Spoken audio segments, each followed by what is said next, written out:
You've been blaming yourself for years, quietly, privately, in ways no one else can hear. You tell yourself you should have known better. You should have chosen differently. You should have been braver, stronger, more certain. And every time you look at your life and feel that slight distance, you assume it's proof that something is wrong with you, that you missed something, that you failed somewhere. But what if the weight you've been carrying was never meant to be yours? You didn't wake up one day and consciously decide to betray yourself. You adapted. You responded. You survived. And survival does not look dramatic. It looks reasonable. It looks stable. It looks responsible. You learned what kept you safe. You learned what reduced rejection. You learned what maintained belonging.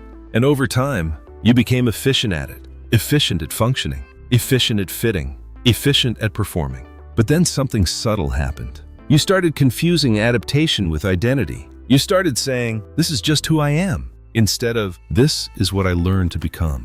That shift is heavy, because once identity feels fixed, every discomfort feels like personal failure. You don't say, "I was shaped." You say, "I'm flawed." You don't say, "The system reinforced this." You say, "I wasted years." And that's where the self-attack begins. Not loud, not dramatic, just constant. A quiet narrative that says you should have been different. But you can't punish yourself for surviving well. You can't criticize yourself for adapting to what was rewarded. You can't condemn yourself for not seeing a pattern you were inside. And maybe the real beginning of change is not fixing your life, but separating yourself from the blame you attach to it. The hardest part about self-blame is that it feels responsible. It feels mature. It feels honest. You tell yourself, if I had just been stronger, if I had just trusted myself, if I had just taken the risk. And those sentences sound noble. They sound like accountability. But there's a difference between responsibility and retroactive punishment. Responsibility looks forward. Punishment looks backward. And most of what you've been doing is punishing a version of yourself who didn't have the awareness you have now. You judge your past decisions with your current clarity, but you didn't have this clarity then. You were inside the pattern, inside the conditioning, inside the environment that shaped what felt reasonable. There's a quiet cruelty in expecting your past self to have knowledge your present self only gained through experience. You say, "I should have seen it," but you can't see a maze clearly while you're still inside it. You say, "I wasted time," but time spent adapting is not time wasted. It was time spent surviving, learning, stabilizing. You weren't asleep, you were immersed. And immersion makes everything feel normal. That's why so many intelligent people still drift. Not because they lack awareness, because awareness grows slowly. You don't wake up fully conscious. You become conscious through friction, through discomfort, through noticing the gap. And that gap you feel now, it's not proof that you failed. It's proof that you're seeing more clearly than before. But clarity often arrives wrapped in guilt, because once you see the pattern, you start thinking, "Why didn't I wake up sooner?" That question feels honest, but it's not fair. You woke up when you were ready to see, and you cannot blame yourself for evolving gradually. There's a sentence that repeats quietly in your mind. "I should have been different." You don't say it out loud. You don't post about it, but it shows up in small moments. When you compare yourself to someone who seems certain, when you think about a risk you didn't take, when you imagine a version of your life that looks bolder, you assume that version required courage you didn't have. But pause for a second. What if it didn't require more courage? What if it required a different environment? We like to tell stories about personal strength, but we ignore context. Context shapes perception. Perception shapes decision. Decision shapes identity. And identity feels personal, but it was formed inside conditions you didn't design. You say, "I should have trusted myself." But trusting yourself is difficult when your environment consistently rewards compliance. You say, "I should have followed my instincts." But instincts get quieter when they repeatedly create friction. You say, "I should have known," but knowing requires distance. And distance is impossible when you're inside the pattern.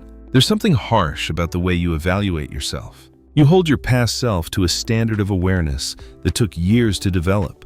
That's not responsibility. That's revisionist judgment. You're judging a version of you who is navigating uncertainty with limited information, limited reinforcement, limited models. You assume that boldness was always available to you. But boldness without support feels like danger. And your nervous system prioritizes safety, not self-actualization. That doesn't make you small. It makes you wired for survival. Imagine a younger version of yourself, standing at a crossroads. choosing stability, choosing safety, choosing what felt validated. Would you really walk up to that version now and call them weak? Or would you understand the pressure they were under? The expectations, the fear of losing belonging, the uncertainty of stepping outside what was approved. We forget how powerful approval is. It doesn't just feel good, it feels stabilizing, and instability feels threatening. So when you chose stability, you weren't rejecting your potential. You were protecting your nervous system. That distinction changes everything.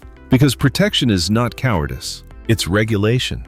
There's a line that hurts to admit. You didn't fail your potential. You prioritized safety over uncertainty. And safety is not shameful. But here's where it gets deeper. Some of your self-blame is not about the past. It's about comparison. You compare your timeline to someone else's. You compare your intensity to someone else's. You compare your confidence to someone else's. But you don't compare contexts. You don't compare the level of support they had, the models they were exposed to, the risks they could afford, the cultural narratives shaping their decisions. You compare outcomes without comparing environments, and that creates false conclusions. You assume their boldness proves your weakness, but boldness is easier when it's rewarded. You assume their clarity proves your confusion, but clarity is easier when identity is reinforced. Most people don't become brave in isolation. They become brave in environments that tolerate risk. And if your environment rewarded predictability, then predictability became rational. Not small, rational. This is the part where self-blame starts dissolving, because you realize something uncomfortable. You were doing the best you could within the structure you were inside. That phrase sounds cliché, but it's psychologically precise. Your choices made sense in context, even if they feel misaligned now. And misalignment now doesn't mean incompetence then. It means awareness evolved. We like to believe we always had access to our true self, but that's not how development works. Identity is layered. You uncover it gradually, often painfully, often through discomfort, often through the very regret you're carrying now. Regret is not proof you failed. Regret is proof your perspective expanded. And expansion changes how you evaluate your past. But expansion should bring compassion, not condemnation. There's a breath-stopping truth here. You can't demand wisdom from a version of you who hadn't lived enough to earn it. That's not fair. That's fantasy. And fantasy keeps you trapped in guilt instead of growth. You keep replaying moments in your mind, thinking, if I had just... But that phrase ignores something critical. If you had just... You would have needed a different internal state, a different level of awareness, a different tolerance for risk. And those things develop over time, through experience, through friction, through gradual awakening, not through instant clarity. You didn't delay your life out of laziness. You moved at the speed your nervous system could tolerate. That's not poetic. That's neurological. Growth beyond safety feels destabilizing, and destabilization is uncomfortable. So you stayed within tolerable boundaries until those boundaries started feeling too small. And that's where you are now, feeling the edges, not because you failed, because you're outgrowing the version that once protected you.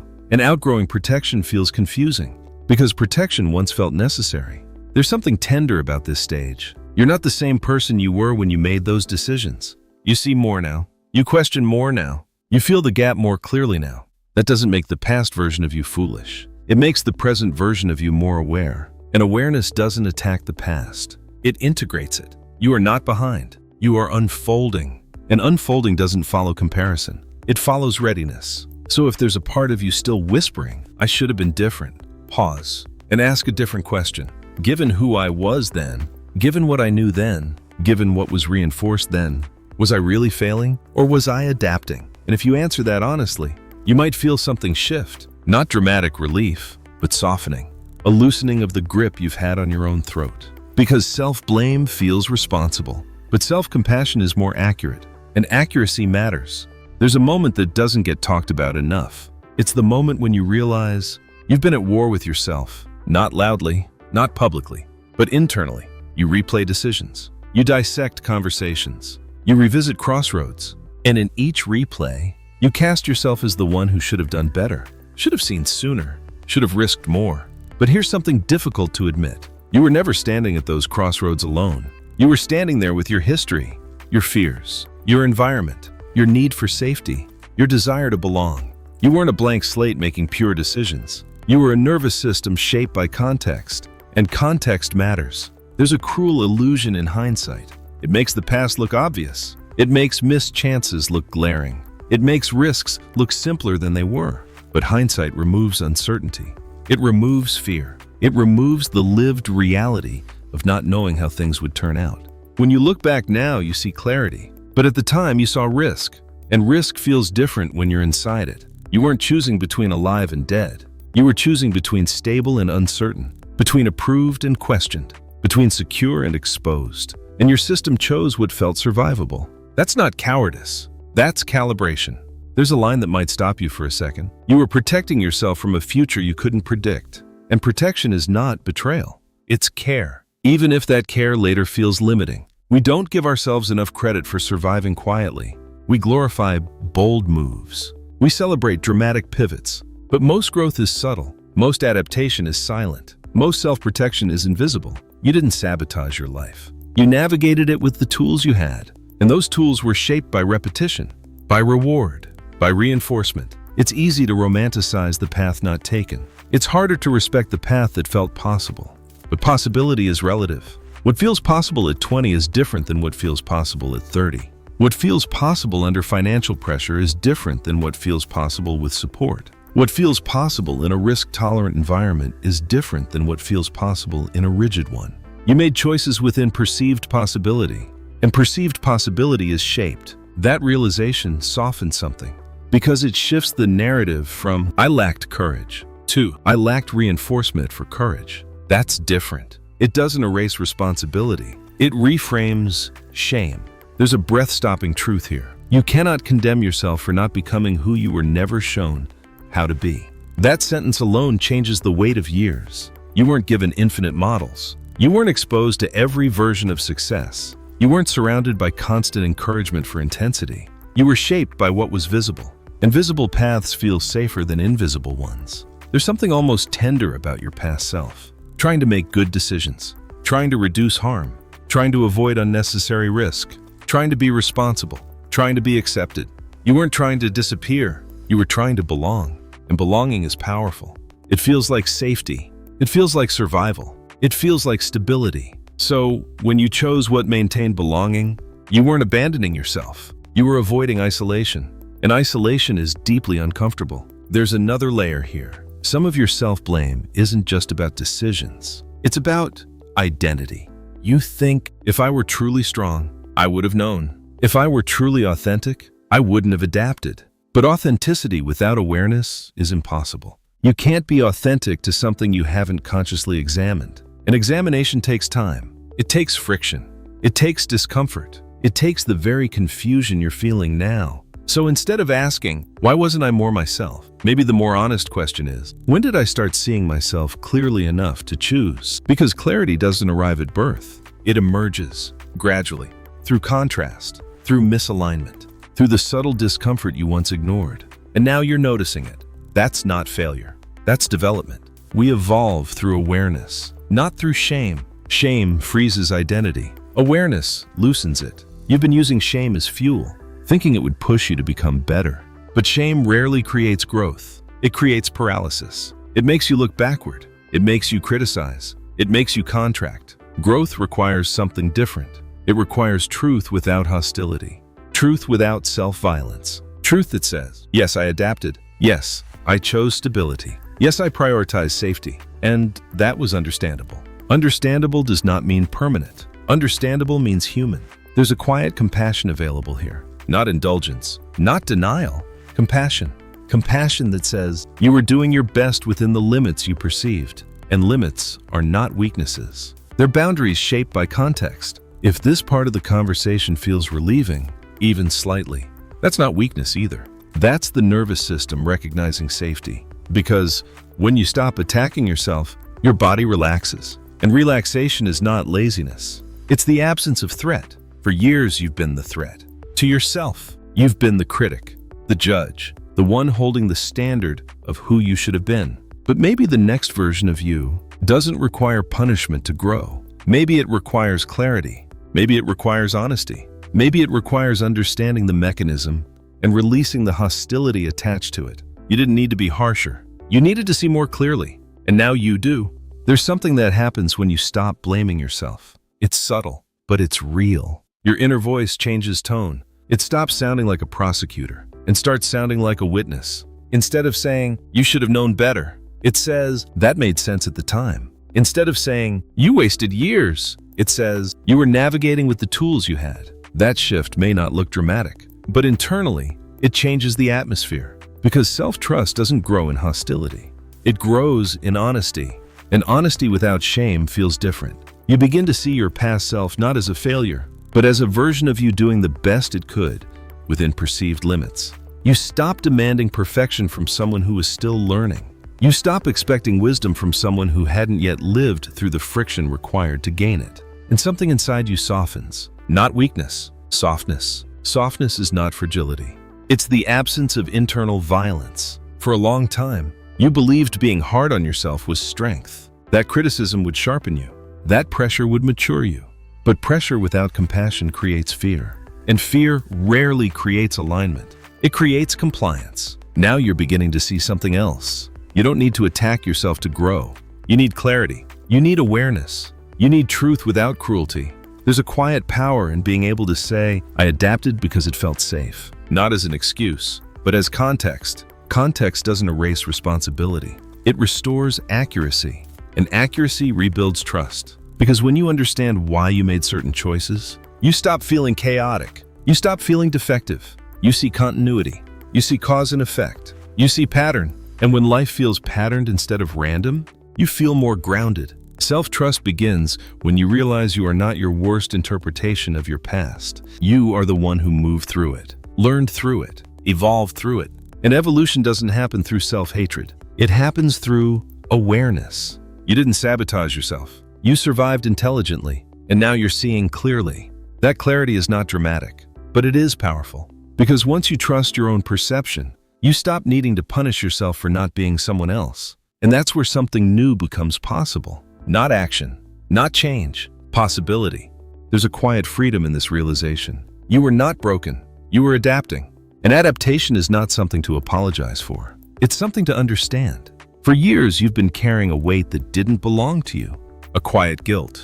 A subtle narrative that said, if I had just been better, but better according to what? According to which standard? According to which timeline? You compared yourself to versions of people whose context you never lived inside. You measured your courage against environments that may have rewarded risk differently. You judged your timing as if development were a race. But growth is not a competition. It's a sequence. And you were always moving through your sequence at the speed your system could tolerate. That sentence alone removes so much unnecessary violence. You moved at the speed your nervous system could tolerate, not the speed social media displayed, not the speed someone else bragged about, not the speed you now wish you had, but the speed that felt survivable. And survivable is not shameful. There's something else that shifts when you stop attacking yourself. You begin to see your past not as a list of mistakes, but as a map of protection. Every decision that now looks safe once looked stabilizing. Every compromise that now feels limiting once felt responsible. You weren't sabotaging your future. You were preserving your present. And preservation is not weakness. It's instinct. The problem was never that you protected yourself. The problem was believing protection meant permanent identity. You thought adaptation defined you, but adaptation was just a phase of development. There's a breath-stopping clarity here. You are not the pattern that shaped you. You are the awareness noticing it. That distinction matters because patterns feel fixed. Awareness feels alive, and you are alive, not frozen in past decisions, not condemned by previous repetitions. Alive. The moment you stop blaming yourself, you stop shrinking, you stop replaying, you stop measuring your worth against hypothetical versions of who you should have been. And in that space, self-trust begins to reassemble, not because you suddenly become confident, but because you stop misinterpreting yourself. For years, you believed your hesitation was weakness. Now you see it was calibration. For years, you believed your caution was fear. Now you see it was regulation. For years, you believed your stability was lack of ambition. Now you see it was a strategy. Strategies can evolve, but they don't deserve hatred. They deserve understanding. Understanding removes hostility. And hostility is what kept you tense. What kept you defensive? What kept you feeling slightly behind? But behind who? Behind what? Behind an invisible metric you never consciously chose. You don't need to outrun your past. You need to integrate it. Integration is quieter than transformation. It doesn't require dramatic action. It requires clarity without cruelty. And that's where you are now. Not fixed, not finished, aware. And awareness changes the internal climate. When the climate changes, growth feels less like punishment and more like alignment. The next step in this journey isn't about doing more. It's about seeing differently. Because once you release the blame, you create space. Space to question gently. Space to observe without panic. Space to decide consciously instead of reactively. In the next part, we're going to explore that shift. Not how to change your life overnight, but how to think about authorship differently. Because once self-blame dissolves, perspective becomes possible. If something in this felt relieving, stay with the next part. It's not about fixing who you are. It's about redefining how you relate to yourself. You'll find it in the description. There's a version of you that has been waiting for this moment. Not the ambitious version, not the confident version. The quiet one. The one that has been carrying the blame. The one that replayed old decisions at night. The one that wondered if something was missing. That version doesn't need a strategy. It doesn't need motivation. It needs relief. And relief doesn't come from doing more. It comes from seeing more clearly. You were never the villain in your own story. You were navigating uncertainty the best way you knew how. You were responding to what was rewarded. You were minimizing risk in environments that felt unstable. You were preserving safety when safety mattered. And none of that deserves punishment. There is something profoundly unfair about holding your past self to the standard of your current awareness. Awareness grows. It doesn't arrive fully formed. You didn't waste years. You lived them. You learned inside them. You adapted within them. And adaptation is not a flaw. It is evidence of intelligence. Here's something that may land quietly. The part of you that feels regret is the part of you that has grown. Regret is not proof of failure. It's proof of expansion. You see differently now. You feel differently now. You question differently now. That means something evolved. And evolution does not deserve hostility. It deserves integration. You don't need to rewrite your past to move forward. You need to stop attacking it. Because every time you attack your past self, you divide your identity. You create an internal enemy. And internal enemies drain energy. But when you look back with understanding instead of accusation, you unify. You become whole. You begin to see your life not as a list of wrong turns, but as a sequence of adaptations that made sense in context. Context matters. It always did. And now you're able to see it. That doesn't erase responsibility for what comes next, but it does remove unnecessary shame from what came before. There's a calm that emerges here. Not excitement, not dramatic transformation. Calm. The kind that says, I did what I could with what I knew. And that sentence alone can change how you carry your own name. You don't have to be ashamed of surviving. You don't have to apologize for adapting. You don't have to condemn yourself for not becoming who you hadn't yet discovered. You are not behind. You are unfolding, and unfolding takes time. The next phase of this journey isn't about proving anything. It's about perspective. Because once you stop blaming yourself, you start asking a different kind of question. Not, what's wrong with me? But, what would change if I stopped seeing myself as the problem? That shift is subtle, but it alters everything. We'll go there next. You'll find it in the description.